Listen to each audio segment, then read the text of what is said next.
Well, fuck me, Stuart. Did you ever think we would be here? Carl Wright, you son of a bitch. Did I ever Sorry, think? I've started on a tangent because I cannot believe why we are doing this very special episode this evening. Is it because the finals fixtures for the AFL got released today and you're all excited about Brisbane? No. I didn't even know No, there was AFL finals coming up, so no. it's not much of a. I'm assuming your eyes are very much blinkered on an announcement very much pending, but seems all but confirmed from the UK. Correct. Yep. We've had whispers before, but the fact that this is coming out on regular news sites and is everywhere on my feed at the moment. All right, so yes, so it appears that our favorite band, I'm assuming yours as well, or at least probably we should talk about why we decided to do this special episode. It's not a ranking episode. There won't be much ranking going on. It's just that uh, without this band, we wouldn't have had this started this podcast. If you go back to our very first episodes, it was ranking our top 20 Oasis songs. So we are, I guess we could call ourselves mega fans. So for this to be, was it 15 years in the making? It's pretty exciting. So we thought we'd just get on here and have a chat about it. Absolutely. And fair to say, Oasis was one of the things that we connected on in our college days or university days. So, and yes, it was. It started off as a lockdown project particularly when I was not able to move more than 5 kilometers from my home. I decided to rank all the Oasis songs, and I thought the best person to join me on that foolish endeavor was Kyle, and then it turned into this. So so the news is it's almost official that Oasis will be reforming, at least from what we can tell, a series of concerts, which and there's probably a few things to unpack there, and I'm happy for you to guide this conversation, Mr. Wright. But obviously, in order to do this, there's a couple of things that need to have happened. One is there to be a reason for wanting to do it. And those reasons may vary depending on the different band members, both Liam and Noel primarily. I guess who else makes up the band that will appear on stage is another interesting thing to consider. My guess is Tony McCarroll is not going to be asked to join. But also the fact that Liam and Noel have to at least seemingly bury the hatchet in order for them to appear on stage. Now, there's been countless reunions in the past where people have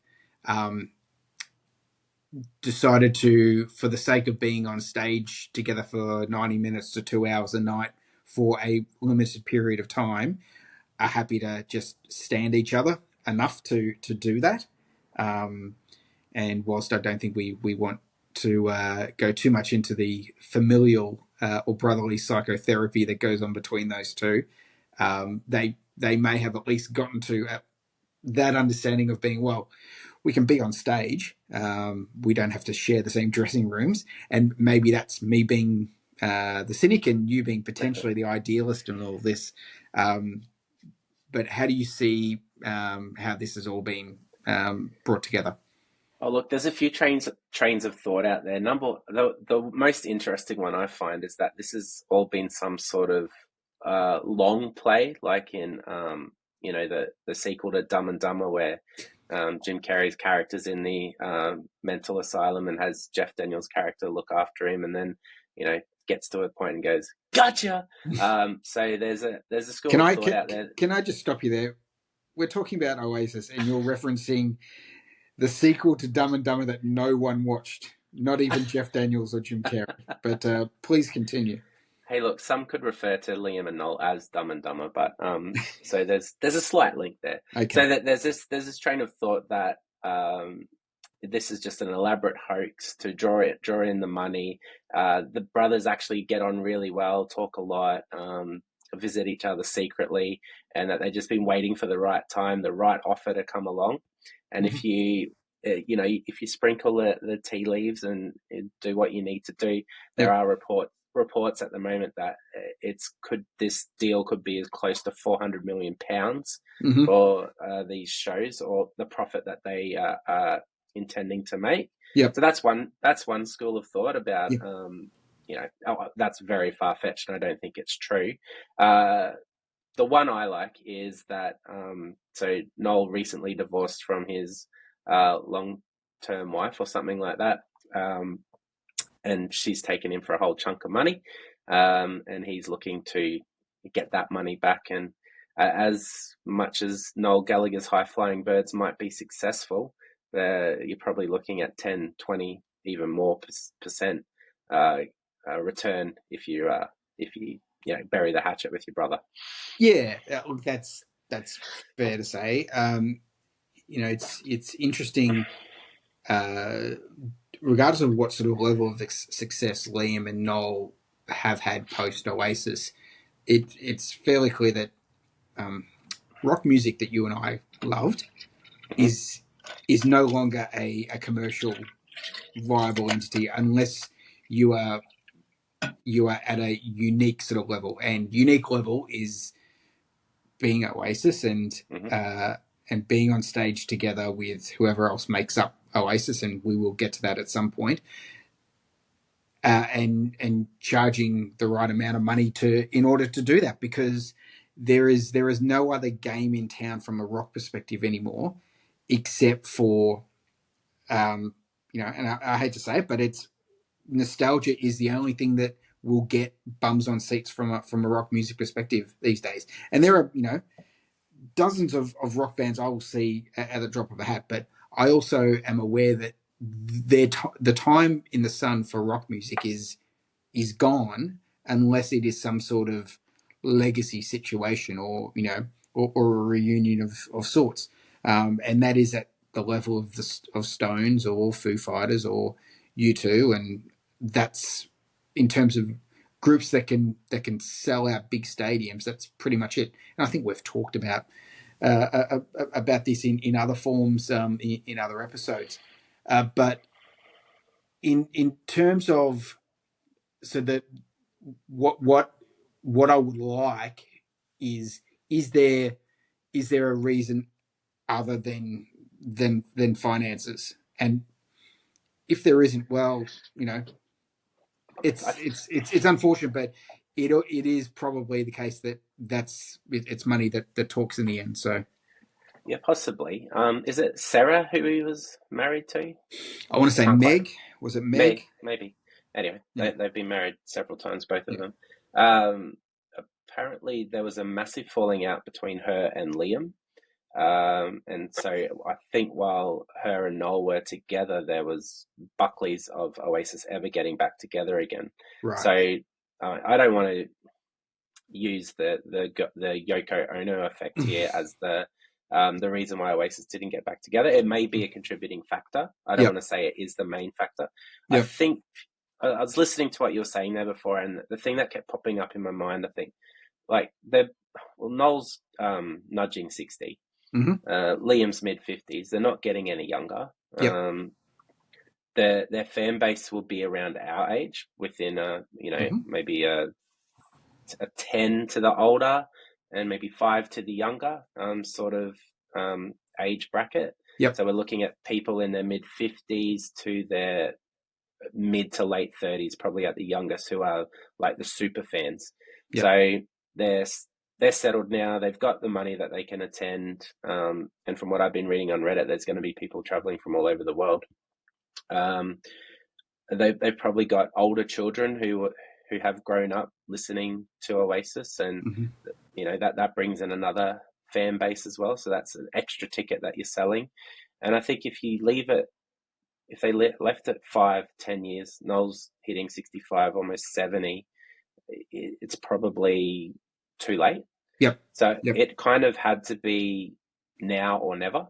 Be here now. Maybe exactly. Maybe Noel's seen the success that Liam has had with his Definitely Maybe tour as well, Mm-hmm. Yep. where he actually was singing some Noel sung songs which he had never done before. Even when he's done his live sets, if there's a Noel part to be sung, he'll give that to the crowd.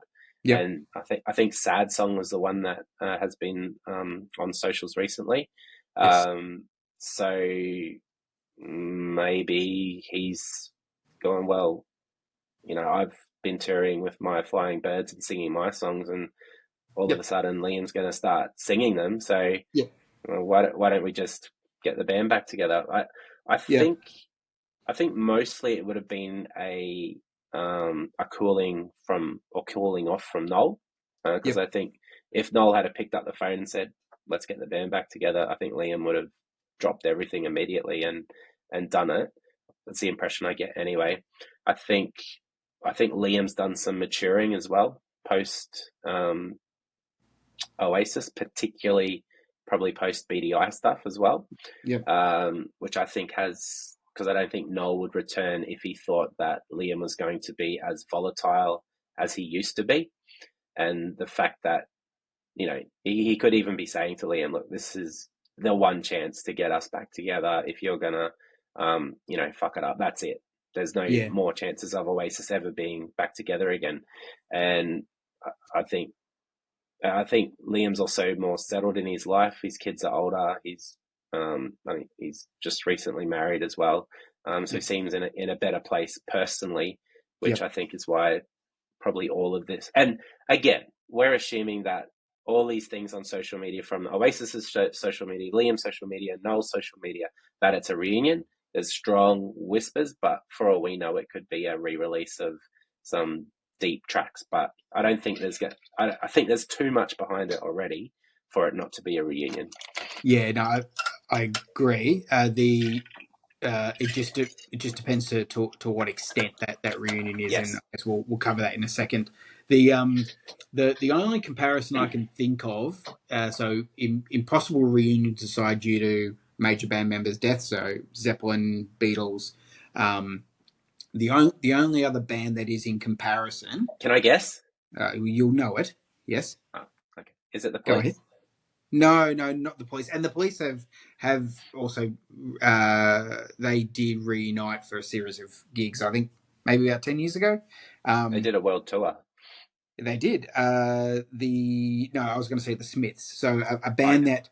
that were offered reportedly a shed load of money. I think from Evers, who runs Glastonbury, to return, and they didn't break bread on it. And I understand if you've either read either Morrissey's or Mars bios on the Smiths and their relationship afterwards, it's the only comparison that I can think of in that it's not one prominent person and a bunch of behind the scenes people. It's that they're with same similar to the Smiths. Oasis have two members that are intrinsically linked to the band, and all the other members will put forward their own great parts to it, whether it's Alan Watts drumming or what Gam and Andy Bell did towards the end.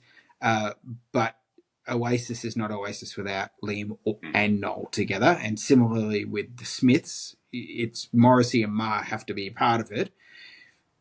Your decision on the rest of the band it can vary depending, but that they are the two main people. Similarly with Oasis and the Smiths never did it. It's and probably for the better in the end. Morrissey's slammed his own or tarnished his own legacy over the last couple of years, and Johnny Marr is happy to continue, doing reasonable albums that will sell minimally, but he's still a beloved figure of the industry.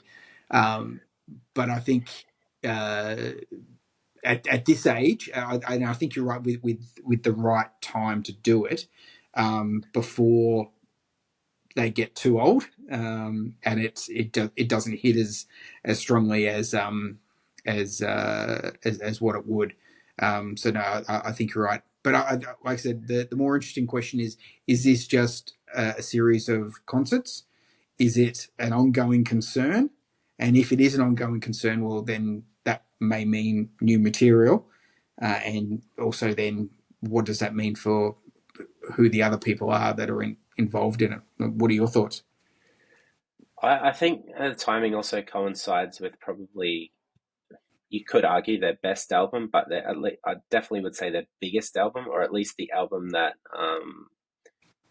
kicked off their global phenomenon, whatever that word is for the collective phenomenon around the world, Mm-hmm. which is What's the Story, Morning Glory. Yeah. So Liam can get away with it definitely, maybe as a solo artist, because he sang every single track on that album. Mm-hmm. But arguably the biggest song off that album, Don't Look Back in Anger, is Noel's, and it's going to be hard to do that album without, Noel in some, whether he's a hologram or Mm-hmm. live on stage. So yeah, maybe there was just some cooling of the ice, passing of the waters, whatever analogy, metaphor you want to use. Mm-hmm.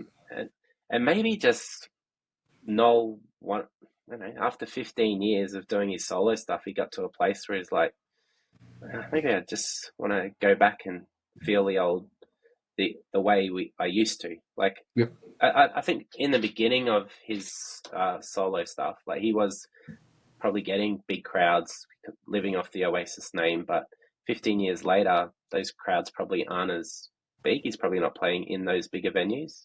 Yep. Maybe he's been challenged by the rise of Taylor Swift. I think it's reported that she did eight shows at Wembley, and Oasis are, we'll go two more. So Yep. the rumors are they've booked in 10. So yeah, I think this is, and this is, there's been actually, and it's interesting looking on Reddit and social media and things like that. Some people have screenshotted some stuff that they said weeks ago. Like, there was one there. It said, "Watch this space. 10 shows at Wembley. It's coming." And Yep. everyone's going, "Yeah, yeah, yeah, I heard this before. Rah, rah, rah, this, that, and Mm. the other." And they're like, "See, I Yep. knew something." Yeah, but it's So it's yeah, it's that whole thing of a broken clock is right twice a day, that's and right. we'd been here. There was similar rumors last year as well, that because of the definitely maybe anniversary this year that it was going to happen, and it almost felt like it was sort of Lucy with the football, with Charlie Brown sort of a thing. Oh yeah, we're going to get people's hopes up, and then it doesn't occur. And so I think it made sense that there was probably, because something this big can't be kept quiet for that long, and No. it makes sense that even a year in advance, someone just hears that, we need to block out these dates at Wembley. Um, it can only mean one thing, really. Well, two things. It's either Taylor Swift or the much vaunted Oasis reunion. So it made sense that it was going to come out in that way, but only when both Liam and Noel and their managers and lawyers had signed off on everything that it was then going to be made official. I guess also you got a couple of other things to consider. There was the album release and tour that Liam and John Squire did, and then you've got the PR period of promotional period for the Definitely Maybe reissue, and so all those things sort of have to take place, and you want to sort of slot it into a particular time. So And yeah, I think it's 15 years minus 1 day to when they actually broke up. right, I think it was 28th of August 2009. So they're making the announcement tomorrow, 27th of August. yeah, right, So I think that may have played a part in the timing as well. I don't mm-hmm. know. Yep, So yeah, it's just, as a fan, you go, well, hopefully one day, and then 15 years is a long time. I've got a mate who reckons bands that break up, uh, with animosity, yes, are a better chance of reuniting than bands that break up amicably. So, mm. for example, that one I used earlier is the Police. That there was Yep, definitely some animosity there when they originally broke up. yep, Eventually, that cools after a while. Whereas Yeah. a band like REM, I don't really see getting back together. At least not 10 shows at Wembley sort of thing. Maybe a one-off here and there. Yep. And you look at the Australian context as well, because there was some discussion. I accidentally turned on Triple M this afternoon, and they were talking about, well, if Oasis can do it, surely Powderfinger can. But Powderfinger's breakup or ending was more amicable than, Yep. say, a Silverchair, who Yes. was a bit more had a bit more animosity to it. So Yep. for Silverchair fans out there, if Oasis can get back together, maybe even Silverchair can. So Yeah, well, that's yeah. Certainly from a local standpoint, that becomes then the white whale. I've had a chance to experience reunions for bands that I've dearly loved. And two that come to mind, both Australian artists. When Cold Chisel reformed in '98, I want to say, um, the like they hadn't been an actual band proper since '84. mm-hmm. So it was a 14-year gap, but it's amazing to think that back then that just felt like a lifetime from '84 to '98, mm-hmm. where from '09 to now, I know for some people it's felt like a lifetime, but in others it doesn't feel like as long. Um, and I remember that was like there needed to be some hatchets buried there in order for that to happen. And then in 05, 06, when um, Crowded House got back together, particularly because last time I checked, I saw them say farewell to the world on the steps of the Sydney Mm. Opera House, and I know they did that because I was there when they did it. But they came back through tragedy when Paul Hester passed away, and they felt that it ended up being a Neil solo album that turned into a band record, um, and that I had conflicting feelings at the time then as well, but then the fact that that band has then continued on, and it's had different iterations, but it's still Neil leading it and Nick playing bass and doing all the album artwork. I just need to be comfortable with the fact that this is how bands survive these days, which is you continue to replace members, and this is probably a good segue into who ends up You beat being, me to it. um, because the as much as I love Crowded House, it ends up becoming essentially it's a superannuation fund for Liam and Neil, Liam and Elroy, his sons, in order to take over. Liam has done a couple of songs on the last couple of albums, and you close your eyes and you probably don't know that it's him singing because he sounds so much like his old man. Mm. And so this is what bands become now. They will churn through other members, and there may be a time where we're going to see Oasis and there is no Liam and Noel, it's someone else. It's almost akin to go seeing no Oasis or any of the other tribute acts. But yes, so probably a good time to discuss who you think makes up the band. Well, I have seen one report that says it will be Liam and Noel with the High Flying Birds as the backing band. Mm, I don't like that necessarily myself. yeah. I think Bonehead needs to play a part, given that he has been quite a regular touring member with Liam, Mm-hmm. and an original member who still seems content to get up on stage. I'm Yep. not sure there is animosity between him and Noel, or whether that's lingering or not. So, Mm-hmm. I mean, if Liam and Noel can be friendly towards each other, I'm sure Bonehead could. Yep. Um, for the other original members, as you said, Tony McCarroll's and no Hope. Maybe Giggsy might come on stage for a song or two, but I don't see him being a permanent fixture of the reunion. Yep. So you're looking at, well, you got Alan White, or I don't think what's Ringo Starr's son's name? Zach. Zach Stark. I don't think he's a chance. So it'd be between Alan White and is it Shamrock? Who's I think he's Chris Chris Shepherd. Shamrock. Chris Oh Shepherd. yeah, Yep. I think he's currently drumming for the High Flying Bird, so Yep. that would make sense for him to be there. Although I've seen recently on social media Alan White doing drum videos of old Oasis songs, so that will be interesting. I'm assuming all of this has been nutted out already for this You to would go work ahead, out. You would because the assume last so. thing you want is to make the announcement and then there's a fight between Liam and Noel over who will be the other members. Correct. Yeah, you would. All that would have had to have been ticked Mm, off because you want to own the news cycle in this in a good way. You yep. don't want then. Oh well, I thought I was in and now I'm out. For me, I think it's obviously Liam and Noel. To me, it makes sense that from the most sustained period, and I know it doesn't sit with the original band, but I think it's Andy and Gem, Yeah, yeah. and I can it's a see them and Bonehead, coming. Yeah, right. all of them together. Yeah, that's fair enough, and yeah, probably a Chris Sharrock or it's one of the Stacey brothers, Jeremy or Paul Stacey, who um, I think may have done probably touring stuff with High Flying Birds at some stage. Um, and ironically or poetically, given I was talking about them before, they also were the rhythm section for the Finn brothers when they did their tour, um, which was 20 years ago now since their last album together. Speaking about brothers who don't play that often.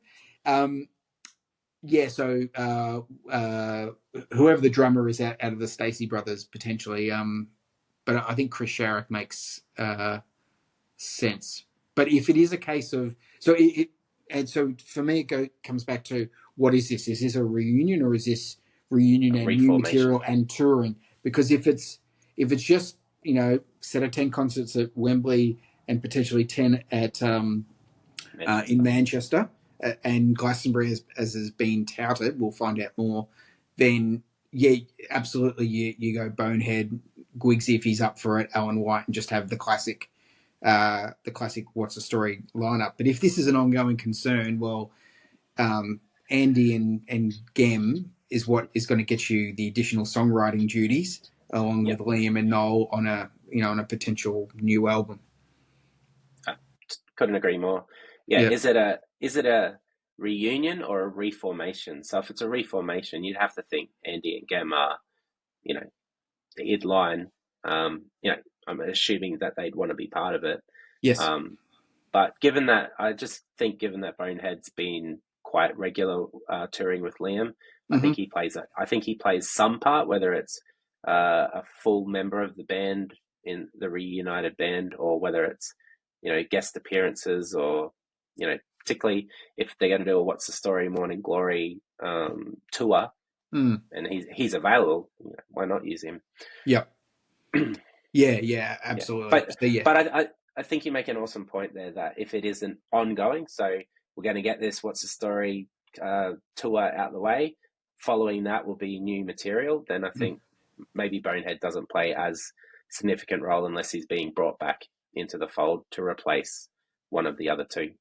Yeah, and it also then comes down to, and this is where we talk about legacy, um, and some of that is potentially tarnished by, despite however we may feel about some of the last couple of records, it's not like you're then um, touching, an untouchable legacy of work because you could argue to varying degrees what those last couple of albums were actually, like in terms of, but most regular, people on the street who know the first two albums and Be Here Now. That's essentially it for them. That's when Oasis their imperial phase ended, and so the any purchase of a new album is going to be for the punters like you and I who who have the whole discography and and are keen to hear more. That being said, I've whilst I've enjoyed parts of Noel's and Liam's solo careers, there's not one, and this is where I probably differ from you in that there's nothing that either of them have done that I would say stands close to anything that they've done, under the banner of Oasis, and um, maybe them coming back together and doing something under that moniker, uh, by bringing their collective talents back together, may change that. So Yeah. Yeah. Another good segue you've provided us here with, Stuart. Assuming from what you've just said, you're guessing that for this reunion tour, if it's not specifically a What's the Story Morning Glory tour as such, Mm. you're thinking most of the material comes from those first two albums, maybe a sprinkling of songs from Be Here Now, a little by little makes it from maybe Heathen Chemistry, and you might get a deep cut from their their last album that they did together. But I think you at least 75% of the set is going to be definitely maybe and What's the Story. Yeah, yeah. I would imagine that for the most part they'll do majority of What's the Story in full. Um, Yep. and then yeah, obviously the key tracks from Definitely Maybe, and the other B sides Stand which by we know. Me and Yep, Stand by Me, but also Master Plan, Acquiesce. yep. And yeah, there would be a couple of covers that they're known to do, and yeah, there'll be light sprinklings from the other four albums after that. So It uh, will be yeah, interesting to see if part of the agreement was that's one or two of their solo efforts also get onto any sort of um, set list, I guess. yeah. Look, I've always liked the idea of when bands keep their solo stuff separate. And I know Agree. that it's all strange to think of that, but so if I use the Neil Finn comparison again, so sometimes Crowded House will do a split end song, but when but you will never hear a Neil solo song, which is fine because when I go see Neil play solo, it's this rare time every 7 or 8 years that I get to hear just his solo stuff, and uh, probably a casual person is still wanting to hear like a Better Be Home Soon or Don't Dream It's Over. I'm actually fine with not hearing Yeah, those songs again. agree. Yeah, If it's just contained to what they do, then it's great because it's this music that is only available at this certain time, and that's why I'm there to see them. And so, yeah, in a similar way of even though there's been some great tunes by both of them, um, yeah, I'm there to see Oasis, and I just prefer to hear their stuff. again, you're segueing perfectly into some of the stuff I wanted to talk about. Before we do segue into where I wanted to go, actually, I've just lost my train of thought. So, if what's your ultimate uh, outcome for the future of Oasis? So Um, these are some of the options I have in my mind, and you tell me if I'm way off track here. So, option number one, it's just these 20 shows. That's it. So this is if you wanted to see Oasis again, this is your chance. We've got 20 shows, big stadiums, mhm, chance for people all over the world to come and see us. The last time you'll ever see both of us up on stage, because that's as much as we can handle from each other. mhm, And 20 shows, that's it, done. Look, we may do a one-off show here or there, but it's not going to be anything permanent. yep, Option number two, full full reunion. So it's announced tomorrow. Yep, What's the Story Morning Glory? 10 shows here, 10 shows there. After that, we're off to Europe. We're off to America. Then we're writing new material. Then world tour after that, and then and continues on as a fully flung Oasis is back. Boom, we're gonna yep, go full throttle at it. And then I think the other option, which I think is probably maybe the more realistic option, is you get Oasis come back for a year and a half, 2 years. They do these selected shows, see how it goes. Obviously, I reckon they're going to sell out all 20 shows, no mhm, problems whatsoever. yep, That brings on further touring, might be some new material, and probably an extended tour after that. We then might have a few years of uh, hiatus mhm, as such. The boys go off, do some solo work, tour, do that, and then we yep, get Oasis back together, maybe some new material and a tour. By then they're 70. Then we're looking at legacy status from then on. yep. So your thoughts on either of those three options, or you've got an option of your own? Yeah, I think it's a sprinkling of all of them. I think there's sort of two elements at play. Assuming that they've buried the hatch enough to stand each other. So there's you can stand each other, as I said, on stage for an hour and a half, 2 hours for 10 shows or thereabouts, um, which is fine. Can you sustain that doing during a tour? Which, if any band has been known to bust up on tour, it's these guys. But once again, you can travel in your own buses these days. You can have your own green room, and you only see each other on stage. So that's one thing. How they interact is my guess is, or the best case scenario for mine is we're going out, we're doing these series of concerts. Well, let's see how things go. And so similar to as you mentioned with I think with option 3 or 2 or 3.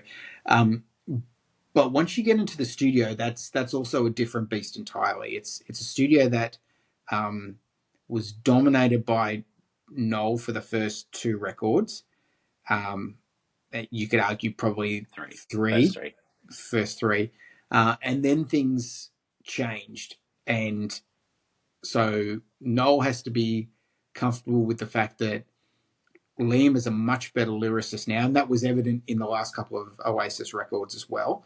And so there has to be that division of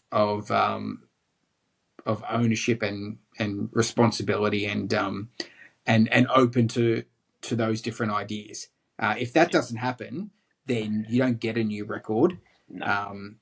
And you then and it potentially blows up the tour idea. So it's almost like it's a bit of a Pandora's box. The tour is one thing, and you can build the different things around you to ensure that it can still occur without it going haywire. But yeah, in the studio is a different thing entirely. But it'll be interesting to see what Noel's mindset is if he is thinking, new material, because with the way the music industry works these days, you don't have to go in for 4 weeks, slog out an album, and then tour it relentlessly. You can release, especially with streaming services, you can release a song, 2 songs, 3 songs a year, and just add those to your set list as you go through your tours. So, I mean, if it is looking at being a more permanent situation, then that is one way, I guess, to get around that. As such. It is, but it then goes against. It's a completely changed mindset of how that band operated. So groups these days, are more than happy to just keep on punching out singles, because for a lot of the young kids these days, Kyle, albums don't exist anymore. They just don't. And so you have to be. That is a completely different change, and it could well be that by the time they get around to next year, they may have something that's been sitting in the vault around the Morning Glory days that they then polish up and particularly if it's from that era, well then everyone will lap it up because the hit rate was pretty darn good, as we've discussed, and so that could also be the thing of we're throwing in this new song, but it's just a gem that they've been keeping in their back pocket for 30 years. So cool. All right. Well, I'd be interested to know what you think. Obviously, after "Fucking in the Bushes" is played as the boys walk out on stage, what do you reckon's going to be that opening track? I'm assuming Wembley's going to be the first gig. What do you reckon's play? What do you reckon's the first one they belt into? This is an absolute no-brainer. It's "Hello." Okay, interesting. Yeah. Hello, it's good to be back. What are we even discussing here? Well, I've changed my mind on this several times, and You've got a counter, and I've only just recently changed it this afternoon. So for a long time, I had in the front of my mind that if they ever get back together, it'll be Aqueous, because we need each other. Yep. All that sort of stuff. But now I've got that as the closer. But just in my head, I've got Morning Glory as the opener. Just starting with that riff, and then the drums come in, boom, boom, and you just feel a crowd, boom, boom, boom, boom. And what's the first line of Morning Glory? all your dreams are made. Oh And I yeah, can just picture yeah. 20, 30, 700,000 people in the stadium just turning to each other and no one knowing anyone. Some guy from Brazil is a guy from Germany, all looking at each other. All your dreams are made. And then, you've got Noel on the backing vocals as it goes into the chorus. Yeah, I just see that as it's changed. Like I like Hello as a starter. I did see them start with that once when I went to see them at Livid, but yeah. I've now got in my head Morning Glory. Okay, that could well be it. And it all depends if And they it do what's the the story Morning Glory to it as well. So yeah, even which is why I thought hello because and maybe we finish on this, which is we've seen because we are men in our 40s, we've seen quite a lot of acts that we quite enjoyed during particularly the 1990s come back and do the full album. And is your preference when they do that to do the whole album from start to finish, or is it to mix it up?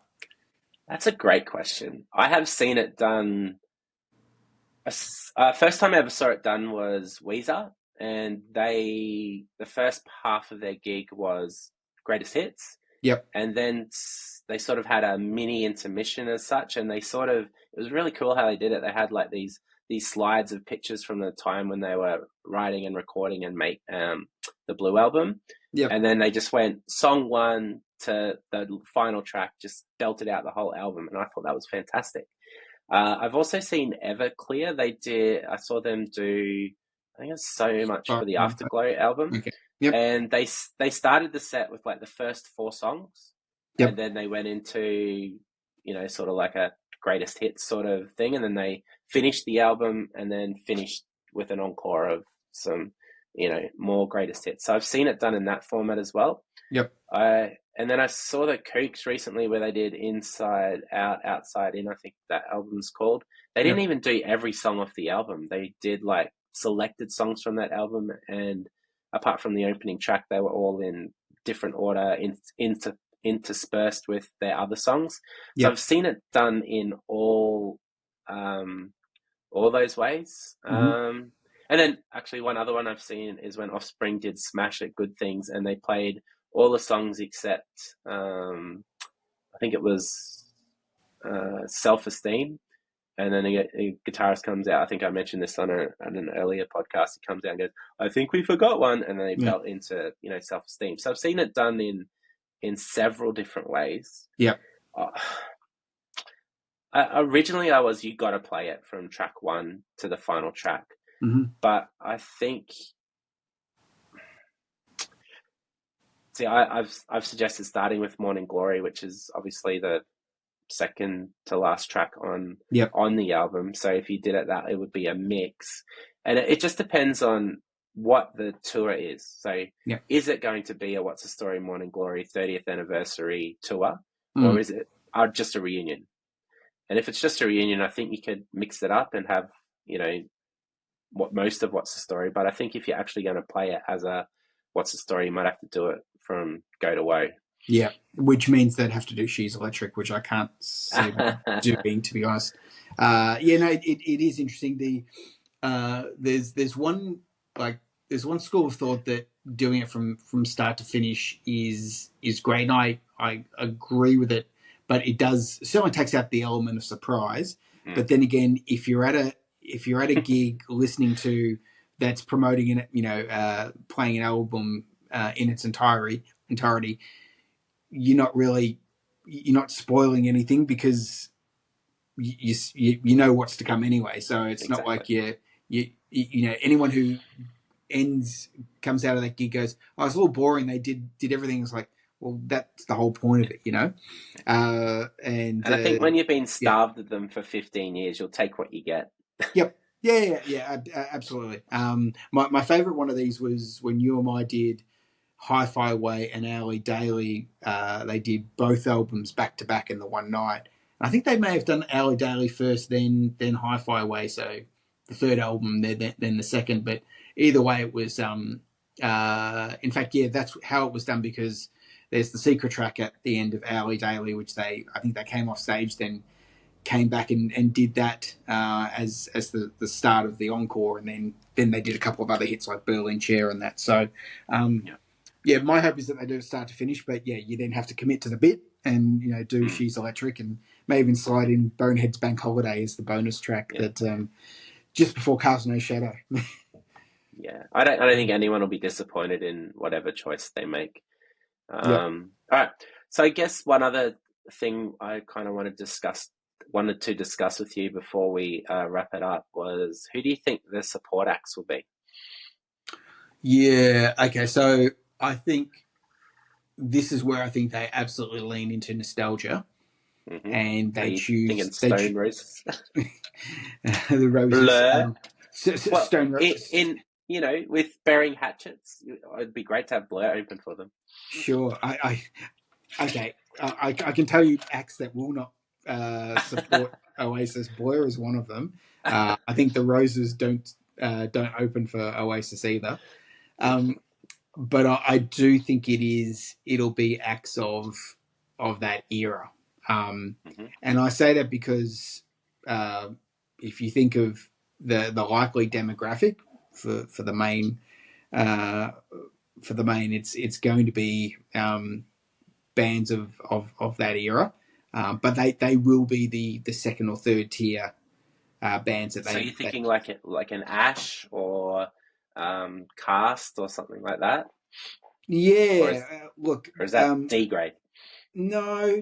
Look, it's potentially of that sort of style, or even the solo versions of them. So whether it's a Richard Ashcroft, um, Yeah, good point. Good point. or things like I don't know if they're still a going concern, James and my beloved Mannix, who I know were part of the what was the That big. was the Nebworth, wasn't it? Yeah, I think They it were was one like of not the on the not bill. night two of Nebworth. They did, Yeah, and you had things like Prodigy and that as well. And I have heard discussions that Prodigy are sort of doing they things just again. announced today. They announced an Mm. Australian tour today. Yeah, Yeah, so I wouldn't be surprised if it's those sorts. Even like an elder statesman like a Paul Weller or Johnny Marr, of which they can then bring up Weller to play guitar, or mm. for a guest slot. So it'd be those sorts of artists, I reckon.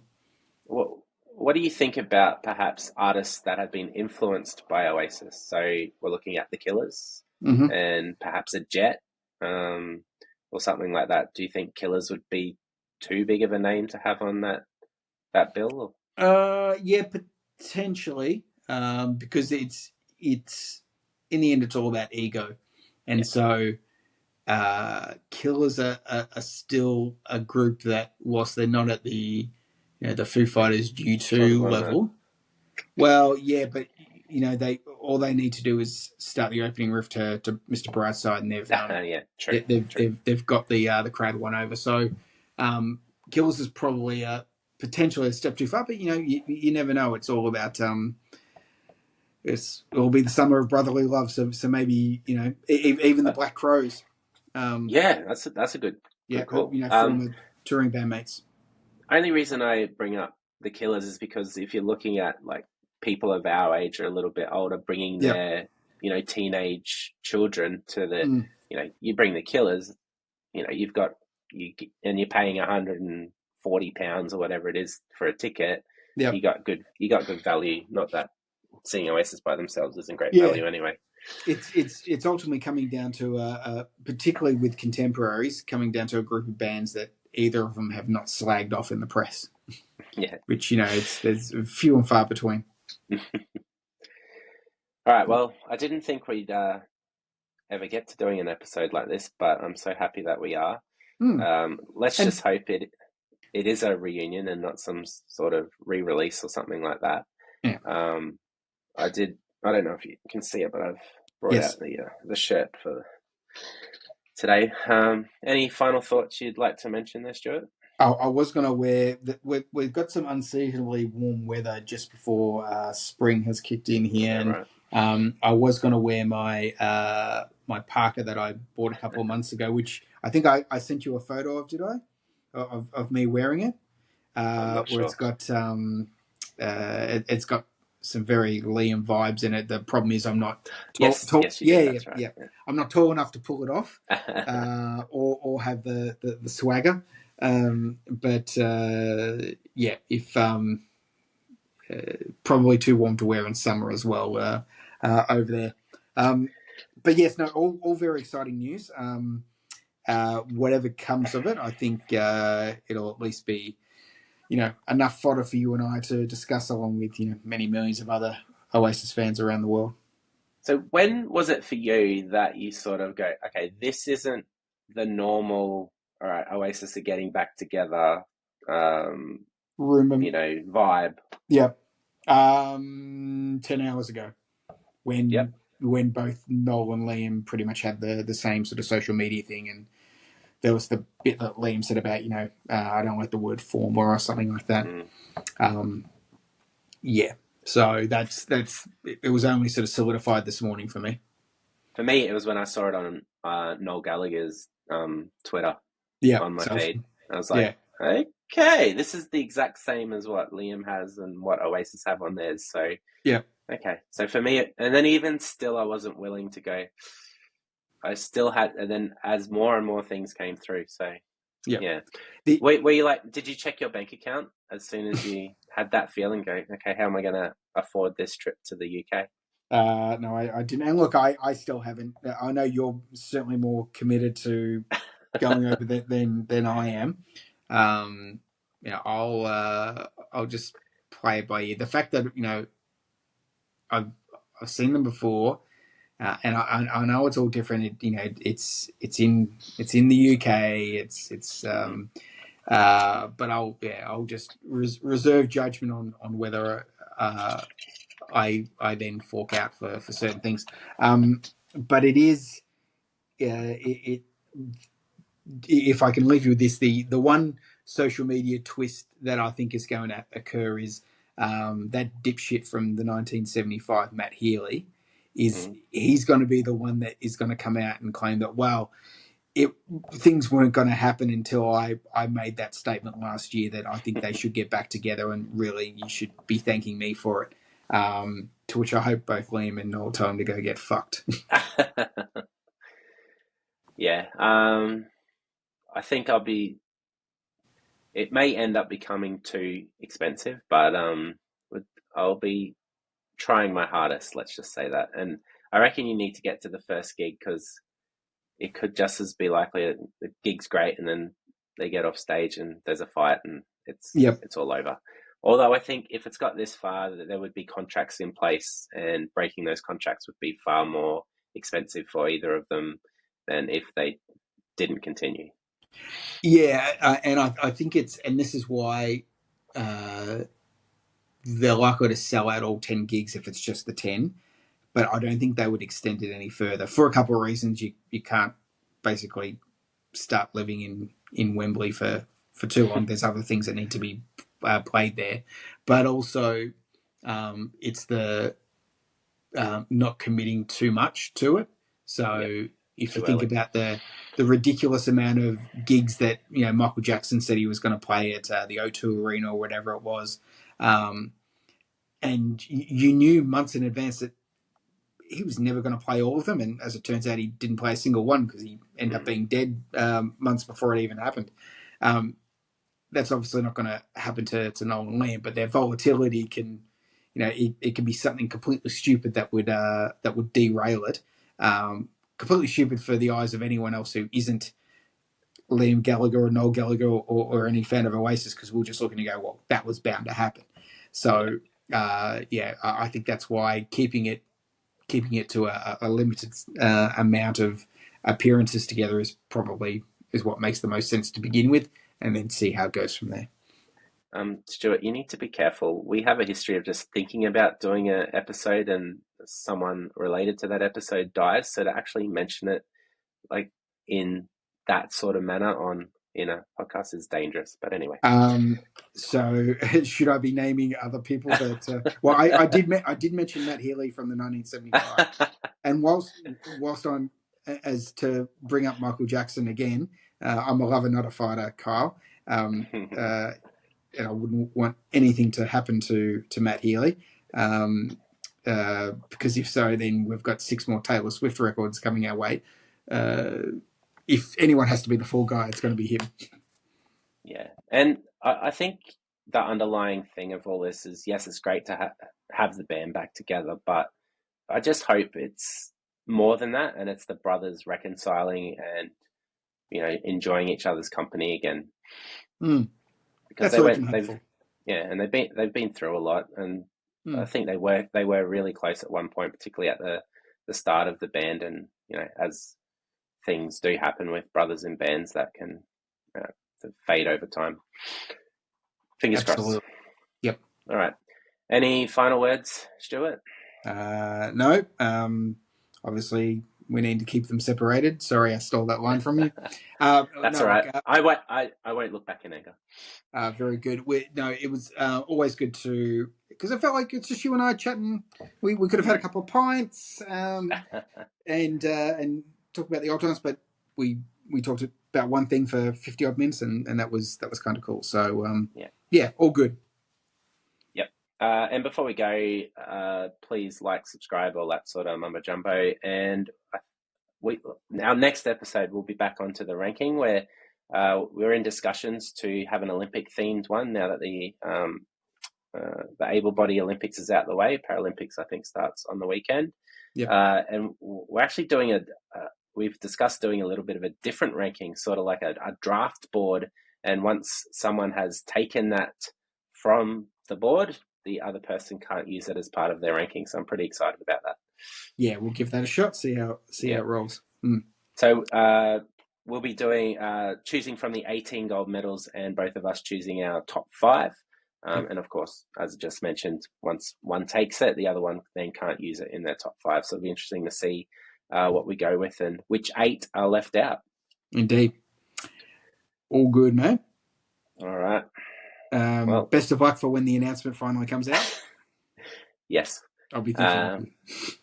I think it's 8 a.m. UK time, which I think works out to be 5 p.m. our time tomorrow Tomorrow. afternoon. So, Right. yes, fingers crossed.